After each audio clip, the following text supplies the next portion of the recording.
Welcome to Phone Transformer, where today we are going to show you how to enable voice typing on Android so you can dictate your messages hands-free. This helpful feature saves time by converting your spoken words into text instantly. So now, let's get started. Step 1 is to go to your keyboard by opening any app that requires text input, such as your Messages or a Notes app.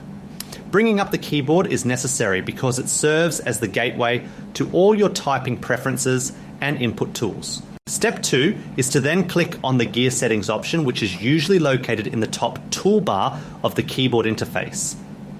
This icon gives you direct access to the internal configuration menu where you can customize how your keyboard functions and behaves. Step 3 is to tap on voice typing from the list of available settings to manage your voice to text preferences.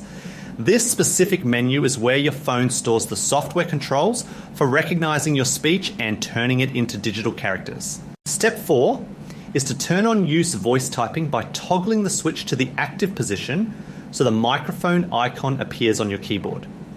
This is the final step that enables the actual feature, allowing you to simply speak your thoughts instead of typing them out manually. Thank you for watching, and please subscribe to the channel for more helpful tips.